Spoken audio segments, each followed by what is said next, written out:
Imagine not being Leeds, not feeling this pain, not dancing through thunder, not walking through rain. Imagine not rising with fists in the air when the world turned its back and no one would care. We've lived in the ashes, we've drowned in defeat, but still we stand proud on our battered old feet. Imagine not loving with all that you are. Imagine not being Leeds. We love you, Leeds, Leeds, Leeds. We do love you, Leeds, Leeds, Leeds. Now then, everybody, I hope everyone's doing okay. Hope that Buena Notte deal hasn't irked everybody off. And yeah, it looked like it was happening last night, going to bed, didn't it? And then today we get the news that it looks like Chelsea have pipped us. Again, difficult to compete with those sort of sides. Are they getting him to loan him to Strasbourg? Are they getting him into loan him elsewhere? Are they getting him in to play him? I don't see Buena Notte getting many minutes at Chelsea next season, but it's one of them things. They monopolise the market, don't they, Chelsea, and they can take who they want to take. Missing out on Xavi Simons, they've targeted Buena Notte, so that's a massive shame. But we seen earlier today, I think it's been out a few days potentially, that Hamer is available for a loan with an obligation from Sheffield United for 15 to 20 million quid. It's a deal I'd like now, you know. And I've had a couple of messages in one of my group chats from a friend who knows a friend who knows a friend who knows a friend. He's one of those. Who knows someone inside Sheffield United, and he's had a message today saying Hamer at Leeds is almost done. So again, I'm not in the know, I'm just passing on information, but with the links I've seen other people on in the space talking about Hamer today, and the fact that it is available with an obligation. If we can get him on loan now, it's a tidy bit of business that for Leeds United. An obligation of 15 to 20. I don't think that's overpaying for Hamer. You'll be paying for it next year too. You know, you've got him on loan for a season. I think it's great business if we can get Hamer. It feels a little bit underwhelming, a little bit, you know, to some. I've got some friends saying they won't want him. I've been up and down with Hamer all pre-season. Not too sure if I want him. You know, I would have loved him last season. This season you go up, you want to sort of, you know, hit that next bracket of player, which we've attempted with certain players. Pajau went left, and you know, a few more in there too that just hasn't quite come to fruition. And Hamer's always been there, a little bit like Solomon's always been there. Rumours that Solomon may be going to Sheffield United, which he can play off the left. Can he play in the 10? We'd say not, but is he going to be maybe a replacement for Hamer there? But yeah, it's a deal that I think Leeds will look at now. I think, like I say, if the rumours, if the noise is true that I've heard through a pal of mine, then it's close, and it just makes sense as this deal. You know, you look at Hamer's profile, play him as a 10, play him as in the 8 role. I think he mirrors Tanaka's sort of role at Leeds United on the ball as well. We haven't really got a replacement for Tanaka now he's injured. You know, we need that sort of profile in there, someone who can get about, someone who's great on the ball, someone who could play in an 8, someone who could play more advanced in that 10 role. Are we going to go back to a 4-2-3-1 to allow him to play that 10? I'm not too sure. He can play off the left, which you've seen at Sheffield United a lot last season. At Leeds United in the Premier League, he won't be playing off the left with the signings we've made. The fitness has been a bit of an issue. Not the fitness in terms of injuries, but the fitness in terms of, you know, he doesn't tend to play 90 minutes, or a lot of games last season didn't play 90 minutes. He comes off towards the end of the game. Is that tactical? Is that a fitness worry? He gets a lot of stick for being a big guy, which I know all too well about that, but I think he's a lot fitter than people give him credit for. And is that spark I think we're missing? I think we've had all summer to bring in, you know, that next bracket up, and it's just, for whatever reason, it's just not materialised. But Hamer's been rumoured, you know, at one point he was going to PSV, and that's not materialised, and he's currently playing in Championship.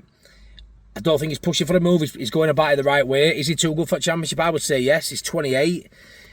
Hasn't really gone to that next club, really, to sort of, when you look at his talent, to get to Sheffield United and play Premier League football, it's great playing Premier League football, obviously, but for me, Hamer's a step above Sheffield United, even as a Premier League club. And, you know, he did well at Coventry. I think a move to Leeds United, maybe I'm roasting a glass on here, but it's a massive club in comparison to Sheffield United, obviously. And I think it obviously appeals to him, does that? You know, it's getting out of the Championship and playing Premier League football. Yeah, he's probably going to be in a relegation battle again. But this is a kind of signing there where if he comes in, he can be the difference maker. You know, someone like him coming in, it's going to lift everyone's levels in terms of that final third. He can thread that ball through to a striker. People like Calvert-Lewin who need service. You know, at the minute Joel Piddle, when he's playing, is sort of dropping out the box and trying to link up plays, dropping into that pocket, trying to make something happen. If we revert back to a 4-2-3-1 and you've got a Gus Hamer in there, you don't need your strikers dropping in the pocket. You know, you've got someone there who can take the ball. He's strong, he's physical, he's got a low centre of gravity because he isn't too tall, but he's physically strong. He's got a hell of a shot on him. I think Leeds have not done much over the last few years. They haven't shot from outside the box. We saw it a little bit more last year, don't get me wrong, with Tanaka, and I think we've got players in there now who can. I think Stack can do it as well. We're seeing it a little bit more now, but it's something we haven't been known for. Plus, set piece taker. Massive fucking tick. Set piece taker. Boy, can this lad take a free kick. Corners. All of a sudden, you've got Stack at 6'6" now in the box, attacking these set pieces as opposed to taking them. Because on dead ball situations, Hamer would be by far our best delivery of a ball. I kind of looked at it a week or so ago and thought if we sign Hamer, it'll be a bench option. He's going to be fighting for his place. There'll be odd games where he plays in a 4-2-3-1, may play in a 4-3-3 at times. The last week or so, I'm looking at it now, thinking if we sign Gus Hamer on loan with an obligation, I don't know where he fits if we play 4-3-3, but I think he plays. I think he'll play. I think we've looked at it and thought we'll go down the route of physical, hard to beat, 4-3-3, set up in that system and we'll be all right. Defensively against Arsenal, if you just forget about that for a second, because that can happen to anyone. Let's hope that we're just a one-off. But you look at it and go, right, even if we are resolute now, there's definitely a lack of attacking options, a lack of attacking threat. It's just not good enough going forward past the halfway line. Maybe they've got to adapt it. Maybe they stick with a 4-3-3 and they play Hamer there and give him a bit more of a role to push up, because he would be the difference maker. He would be. Who do you drop from that three? This is where it's very difficult. Currently, we've got injuries. You look at him and now thinking, get him in team and start him as soon as possible. But obviously, when we have no injuries, when everyone's fully fit, touch wood, that does happen. He'll be fighting for his place, and maybe it's formation dependent on whether he starts games or not. But Hamer, right now, back of the window, is it a desperate buy if indeed Leeds are close to signing him? Some will say it is, but for me, it's one we need to get done now. This is a deal that if we go in for Hamer, we will get Hamer. I think the only reason we've not got him yet is because we've been testing the water on other signings. We've been trying to get that next bracket up, knowing that he's there in the background. For me now, it's getting to that point where Monday's round the corner, feeling a little bit desperate potentially, but Hamer will raise the quality of what we've got currently. He is better than an Aronson playing in 10. He's better than a Pirro playing in the 10. There's an argument if he plays in the 8, he'd be more effective than Longstaff in certain games. I think he would be an absolute great signing for us right now, and it'd be a bargain, 15 to 20 mil obligation with a loan right now. Yeah, I know you're tying yourself into having to sign him, but I don't think I say it's low end, say it's 15 mil. I don't think that's bad. I know next season he'll be 29, but worst case you go down to the Championship and you've signed. If that's part of it, and you still got to sign him. You sign Gus Hamer, you've got probably the best player in Championship.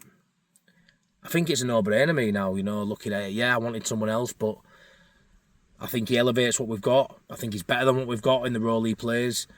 And like I say, the sort of the noises I'm hearing around him are that it's close. It's close. I'm hoping that's true. I'm hoping the next 24 hours or so it comes out from local journalists that we are in talks, that it is close. Because for me, it's a deal I would like to get done now. So that's how I sort of feel Hamer fits into the side. The Buonanotte thing looks like it's dead in the water. And again, yeah, Hamer's been sat there doing his business, doing it the right way as well, not pushing for a move, because let's be fair, he is better than Sheffield United, bottom of the Championship, should be nowhere near that. And is that played into it as well? Was he happy to stay at Sheffield United thinking they've got a chance coming up? And don't get me wrong, they made some good signings, maybe they'll still get promoted this season. But bottom of the league right now, looking at last few days at window, it's a great time to jump for him. I think it makes sense. Leeds need a player in that role, really. I know he's not a right winger, but we need a creative spark. He brings that. The bottom of the league, is he going to want to stay for a potential relegation fight in Championship, which I don't think there will be, but I think timing's everything, and right now, a couple of days left, maybe there's a bit of a panic there in Hamer thinking I need to get out of here, it's a sinking ship. And if that is true, and Leeds are ready to pounce, I will fucking take that. Please let me know what you think. Please leave your comments in the section below. Please like, please subscribe, and all that jargon. Let me know what you think about Hamer. I'm sure a lot of you have changed your mind who didn't used to want him, because I'd be surprised if many would say no right now with a few days left at window. Take care, guys. Have a good weekend. Leeds.